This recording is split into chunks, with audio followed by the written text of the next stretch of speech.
Hello and welcome to the NGO Whisperer Show. My name is Dr. Carolyne Opinde. I'm the founder of the NGO Whisperer Center for Social Impact based in Manchester, United Kingdom. Here at the NGO Whisperer Center for Social Impact, we work with non-governmental organizations, social enterprises, governments, and funding agencies to promote social innovation, investment, and impact for a sustainable world now and in the future.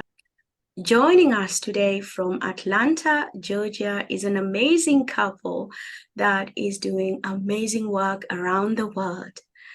They are Vincenzo and Gabriela Piscopo. Welcome to the show. Thank you so much for having us. We are excited for the interview. Thank you. Yes, definitely looking forward to talk to you today.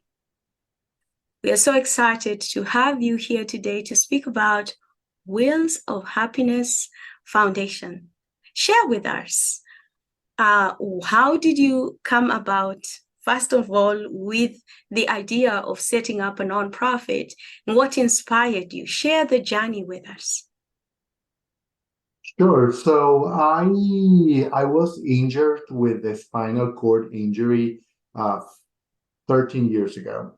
And right after my injury, my journey with my injury and my recovery journey was made possible, was successful. Thank you to the great support that I had, right? So I had, a wonderful wife, a wonderful family, wonderful neighbors. I was working for a wonderful company. So my journey was actually made easier thanks to that support system. While I was doing my rehab, I had the opportunity to meet a priest from Uganda, Father Thomas, that he had an accident a year before where he got pretty much the same injury that I did, but he didn't count with the same luck that I had. Right, he didn't have any support, right? Because he, when his accident, he had a motorcycle accident, and when that happened, he was left in the middle of the road, and later he was picked up by a driver and put in the back of his pickup truck, took to the hospital, and then they did a basic surgery and sent him back home with no rehabilitation. Father Thomas spent 1 year in bed with no help, and thanks to the Samaritan work of a group of people, including ourselves, he was able to be brought to the US where he did rehab. And after a month of rehab, he was able to go back to Uganda and serve his community. For me, that was a big aha and a big realization that many people in disadvantaged areas of this world don't have the same resources that we do, but they just need a little bit of a push so that they can go back to their communities, add value, and serve their communities. Mm-hmm. So that was inspired my wife and I to start a foundation so we can give that little push that many people around the world need to be able to get back and become valuable members of their communities and live fulfilling lives. And in my case, I've always had the connection with nonprofit. My family back in Venezuela, we are both from Venezuela, and my family in Venezuela had a foundation when I was growing up in memory of my sister who passed away as a child. So that connection existed. It was very fulfilling for me to see that work all my life. So when I thought about creating the foundation, I was all excited to support him, and that's how the Wheels of Happiness Foundation was born. That is absolutely amazing. Wheels of Happiness Foundation. From the name of it, we can see that it has something to do with wheels.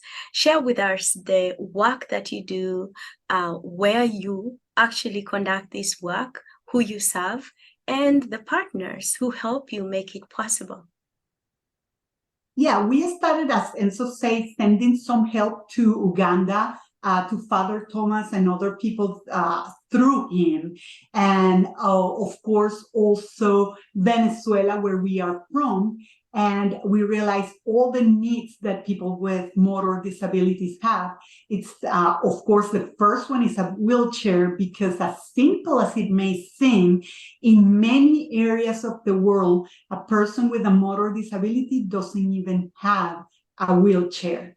And that is the first tool to the minimum independence. So wheelchairs, donations, of course, it's the first one. But then we do also type of supplies, that medical supplies.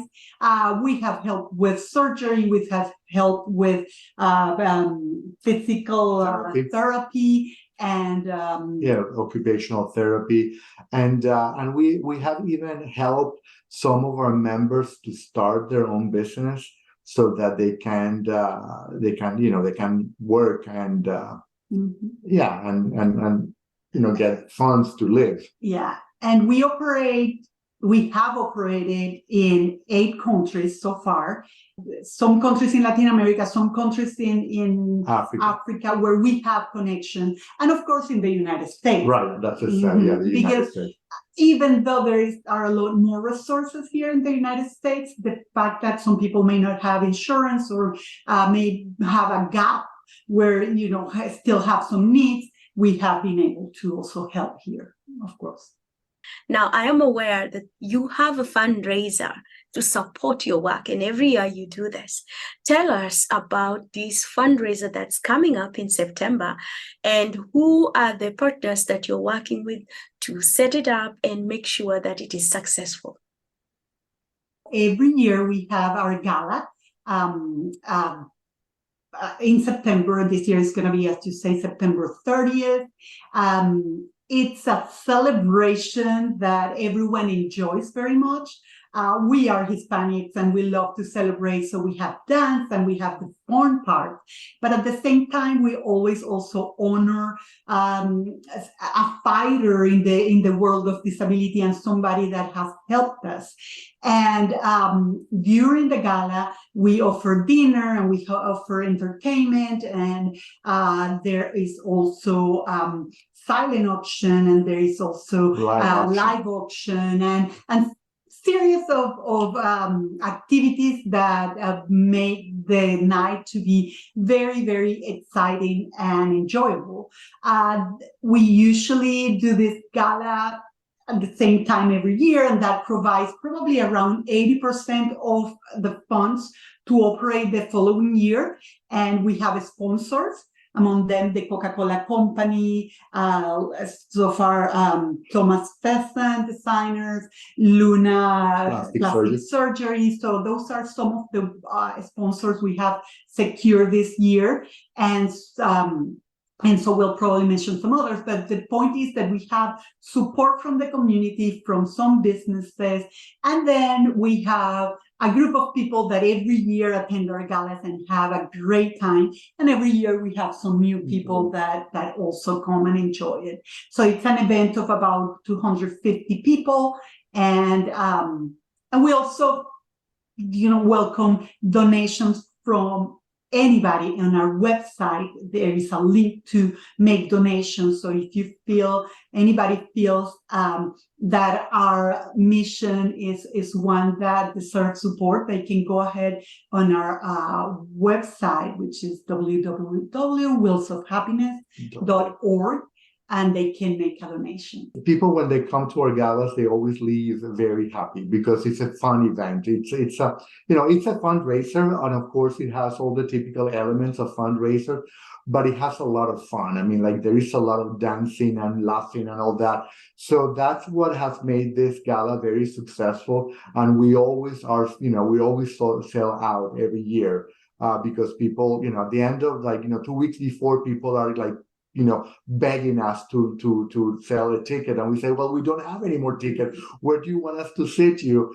But it's the one thing that is important, that is not only done by Gabby and I, but my wife and I. It's all, we, as I said at the beginning of the interview, we have been very blessed to have the support of a big network of friends, co-workers, and so on, volunteers, and they all come together to make this event the most successful. because it's our most important fundraising event. So most of our funds come from there. We are not a very big nonprofit. We're very small, and the fact that we are so small makes us very proud, because despite the fact that we are a very small nonprofit, we help around 200 people every year. So we change the lives of around 200 people every single year. Mm-hmm. So it's very rewarding. And it's worth mentioning also that we have the support this year of Calera Enterprises. They are,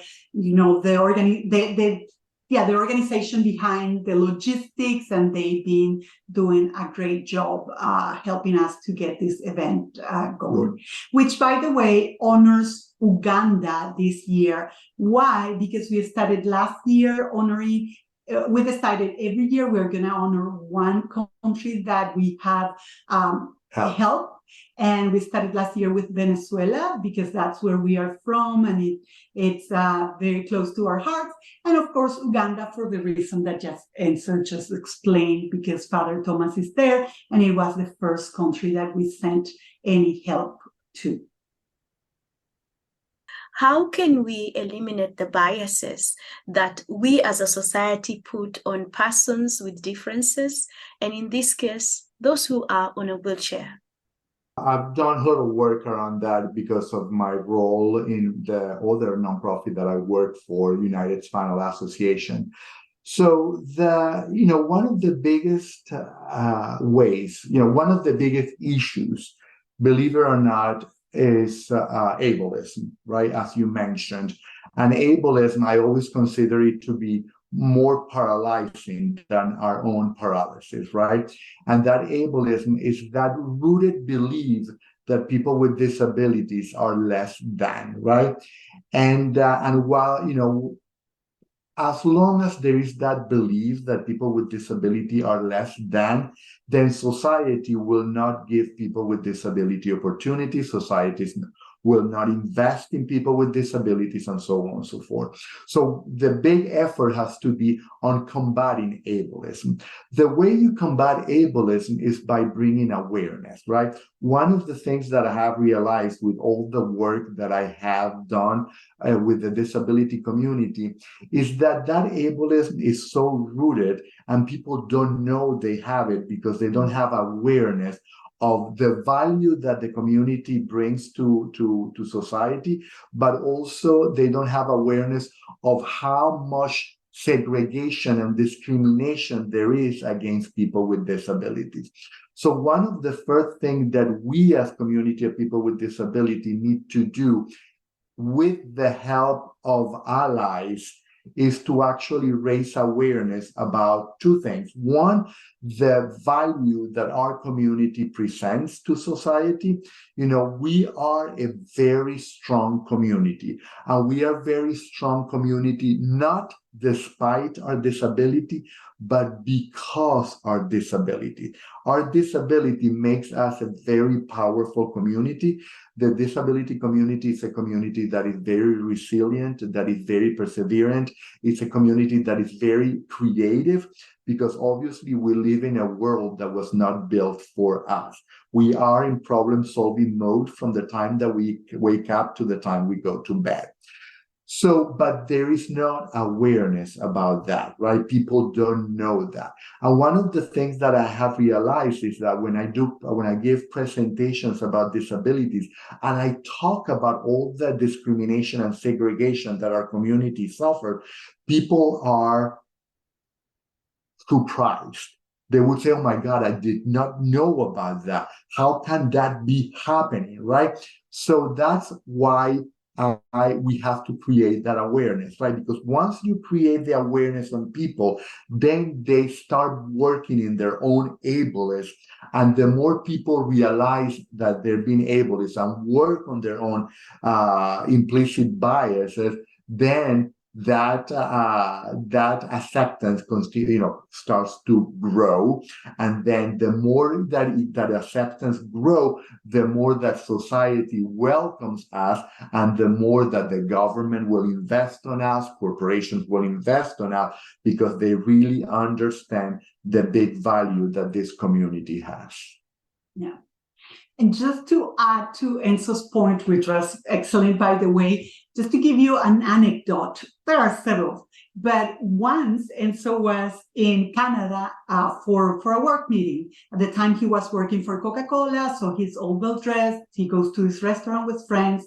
The restaurant was very close to his hotel, so he's leaving the hotel, saying goodbye to the co-workers that he's having dinner with, and says, no, I'm going to roll to the hotel because it doesn't make sense for me to get in a taxi and all that. So he's rolling, a couple of blocks from the restaurant to the very good hotel, nicely dressed with your coat and business attire.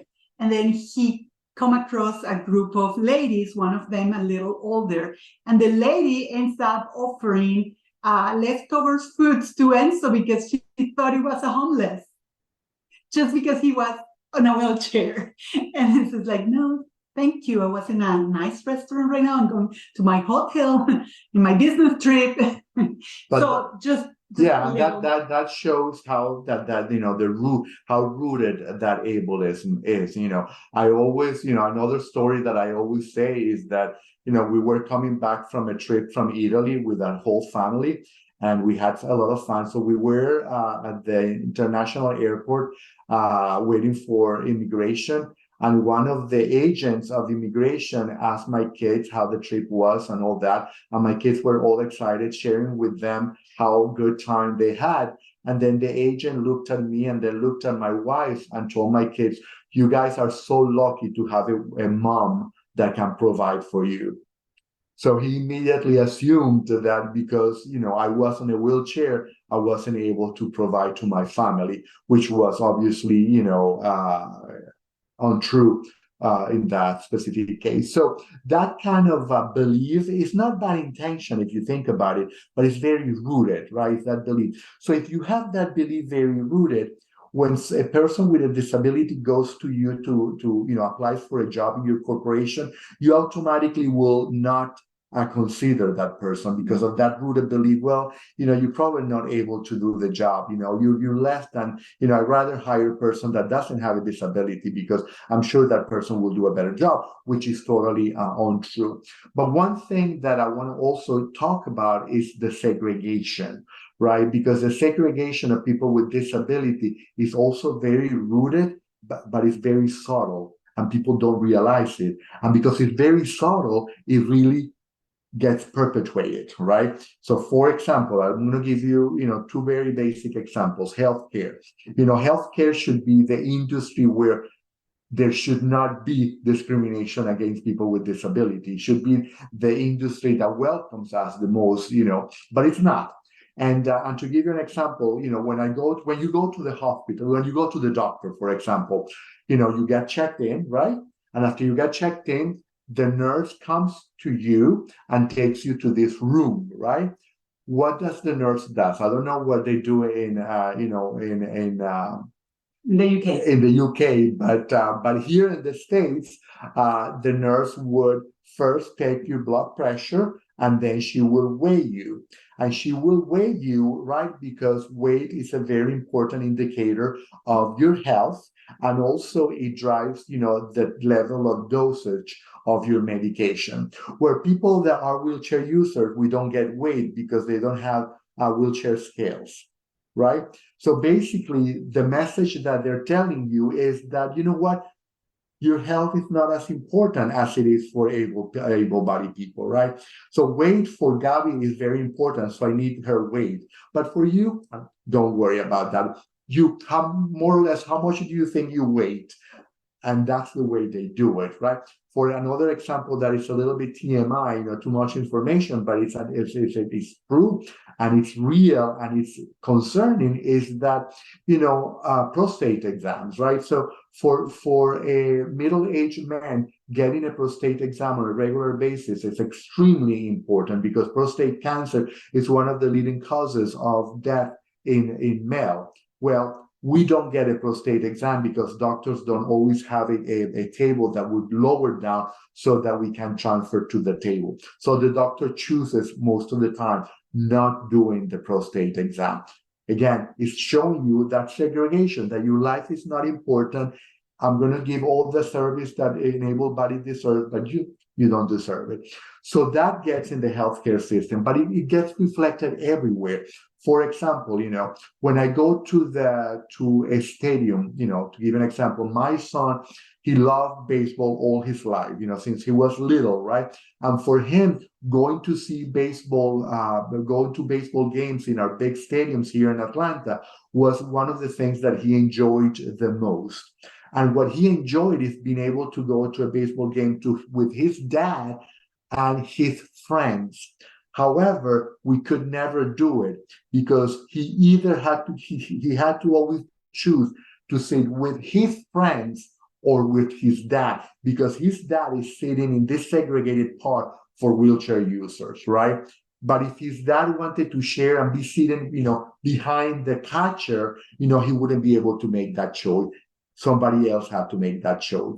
We have allowed that. That is segregation, but it's allowed, right? It's very subtle. And I can give you thousands of examples. You will take the half an hour. I mean, air travel is another. You can see he's very, very passionate. Air travel, it's another one that is the most segregated industry, that not only segregates against people with disabilities, but they also risk our lives day in and day out. And we as a society has allowed that to happen because that's rooted and subtle ableism. And that's one of the things that me personally fight against, Wheels of Happiness fights against, and the other nonprofit that I have the honor of leading does as well. Could you share with us 2 or 3 memorable moments, situations, or circumstances that have happened that bring you joy? I think the moments that we get the most joy is when we see personal stories change. Don't you think? Yeah, absolutely. The case of Yesenia, this girl in Venezuela that got paralyzed because of a gunshot. She was 16 and she didn't even have a proper wheelchair, so she stopped going to school. She stopped hanging out with friends, and she didn't even want to continue living. And we got a wheelchair, actually gently used wheelchair, from one of our board members who was more or less her same size, and we shipped it there, and it was just retouched and all that, and she got it, and we could see the transformation in the joy in life for Yesenia, and she finished her high school, and then she has new goals in life. She also finished a class she learned a trade to do nails, but she wants to do more now. She's thinking about probably college. So seeing that transformation was great. Yeah, no, for Yesenia it was funny because after we gave her wheelchair, she started going to parties, and she even got a boyfriend. And her mom was saying, well, she now has a boyfriend. No, it's not her fault. It's actually good that she got a boyfriend. But that's one story. The other story is that, and this is one of the stories that we're the most proud, I think, is this guy in Venezuela that also, I think he got injured. It was also a gunshot. A gunshot, yes. And he's a young guy, and we also gave him a better wheelchair, and we empowered him. And the transformation of that person is just incredible. He's now a leader in the country for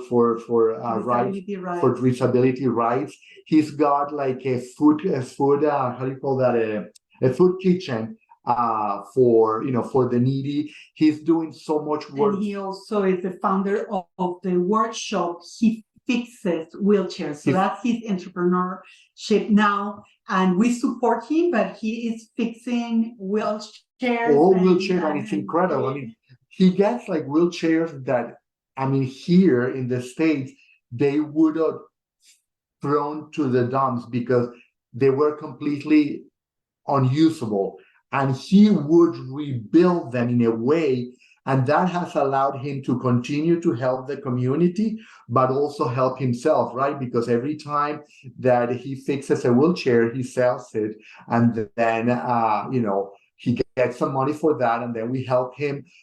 We help the people that receive the chair to pay for the chair. Sometimes we buy the chair, sometimes we provide a chair. But that's, an enterprise that he created. And we're not going to claim the responsibility for all because he had the drive. But if it wasn't for the proper wheelchair and the empowerment, he probably wouldn't be doing it. Because we made him believe, and we made him realize the value that we have. What values would you recommend organizations that work with persons with disabilities or persons with differences embrace? The most important value is the value of inclusion, right? So I always say that for any, organizations that work for people with disabilities, they need to set the example on inclusion. But not only on inclusion related people with disability, but inclusion in general, right? Because disability is not a monolith. There's many types of disabilities, but not only that, disability, it's something that, people with disability are Black, people with disability are Hispanic, people with disabilities are LGBTQ. So you cannot separate people with a disability with their person. So when you think about people, people with disability, you have to understand all the identities that those people have. And when you're, and because of that, you have to make sure that in your organization, you're actually including people with all identities. You need to set the example, right? Because that's what we are really fighting for. So that's one thing. The other thing, that is a basic value is the value of compassion, right?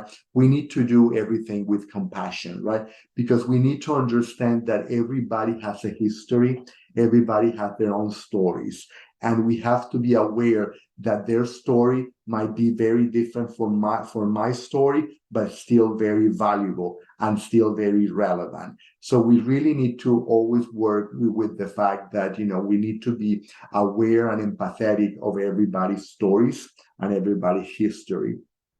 And the other value that is very intrinsic of the community is the value of perseverance and the value of resilience, right?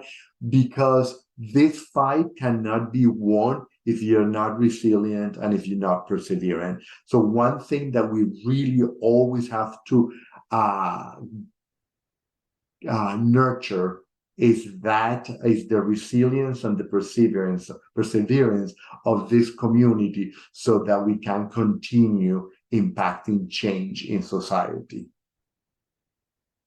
What strategies would you recommend that our governments, civil society organizations, our private sector, and any other entity embrace to ensure that we actually embody what the Sustainable Development Goals speak about for us to be able to achieve it by the year 2030 with respect to persons with disability? I would say, and you have a lot of examples because that's the work that you do. It will be different in every country because as we were mentioning, the levels where the fight is different.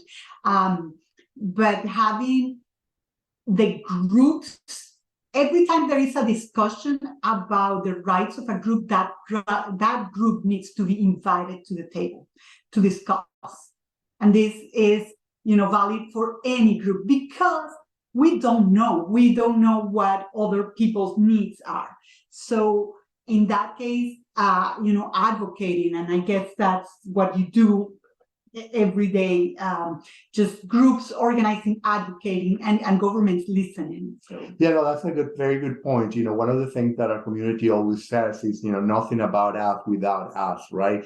So if we really want to get to a point where there is true, that we fight the segregation and the discrimination, and there is truly inclusion, you have to include us in the decision making, right? You have to include us in the conversation. You cannot decide for us because you don't understand our struggles the way we do, right?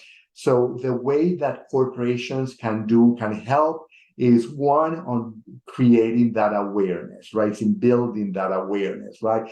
Because the way that they build that awareness is to actually hiring people with disability in the organization, but being intentional on the hiring of people with disabilities, right? Which means, you don't hire people with disability by just posting it in a post, right? You really have to show your commitment for the success of employees with disabilities in your organization, right? Because if I, as a person with a disability, don't see that in your organization, I'm not going to want to work for you because I know that I'm not going to be successful. So organization has to be very intentional on their commitment to hire people with disability, and to make them successful. It requires intentionality, and it requires intentionality because meaning there that will be adaptations, right. needed. Exactly. You have to make sure that your organization is fully accessible, but you have to also make sure that your organization has a culture of inclusion and understands the community.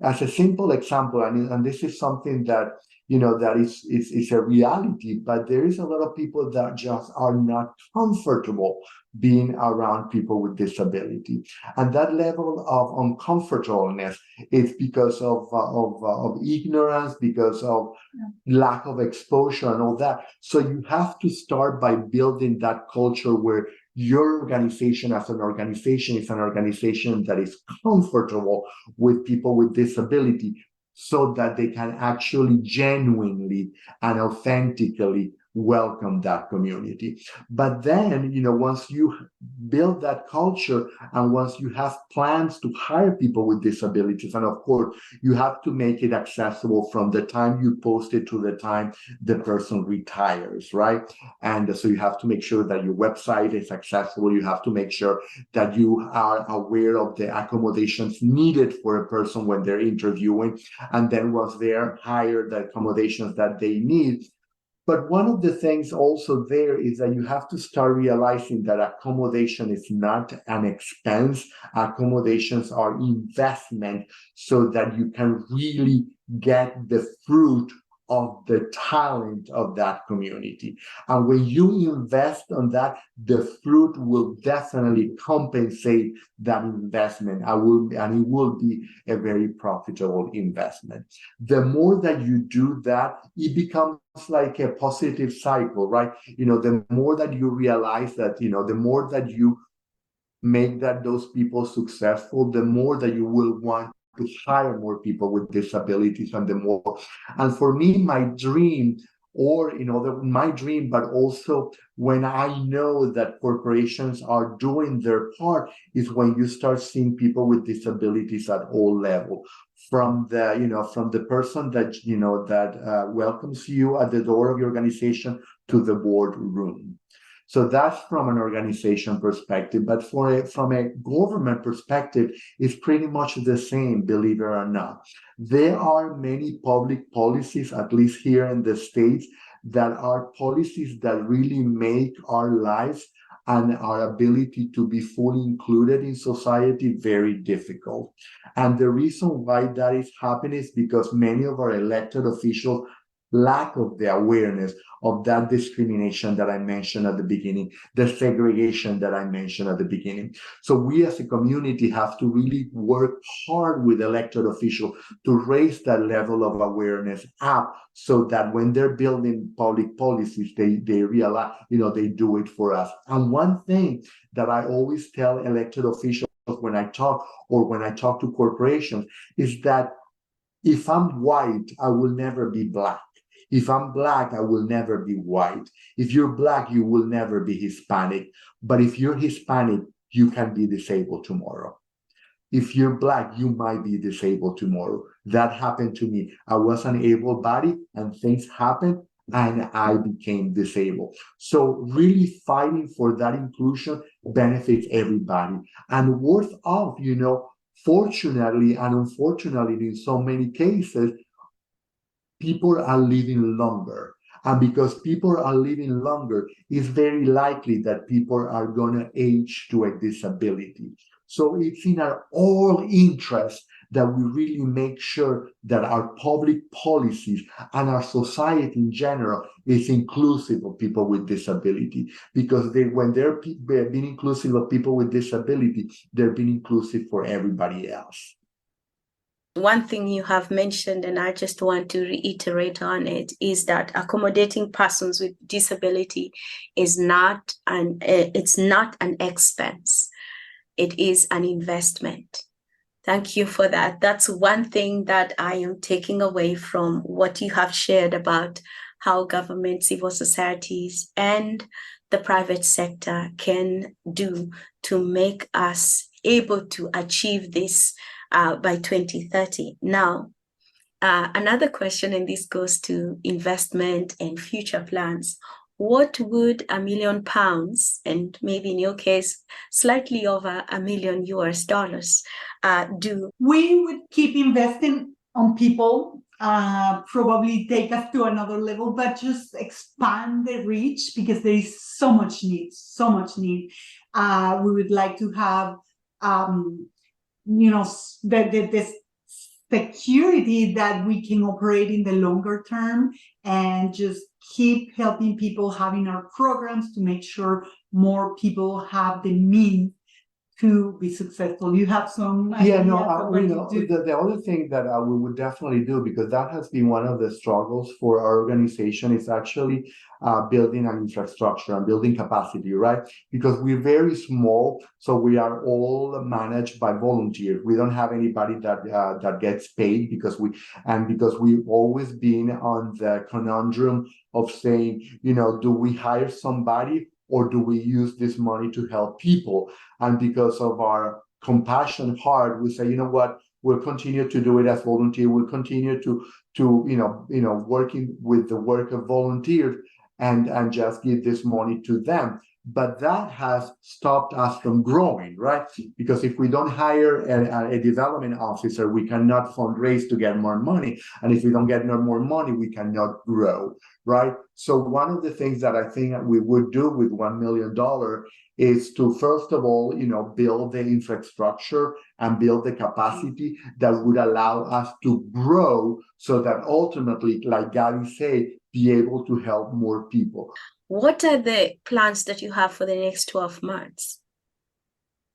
Yeah, continue growing. Depends on the success of this event. We hope we get the funds to intentionally grow our programs, continue operating, and as Enzo said, that's in our plans. Probably have a stronger infrastructure, maybe at least a half-time employee to help us generate more funds, because we still have our programs of donating wheelchairs and equipment, but also we want to grow other programs in which we educate and we provide enough empowerment for people with disability, not to only receive some donations, but to get opportunities in any place where they need.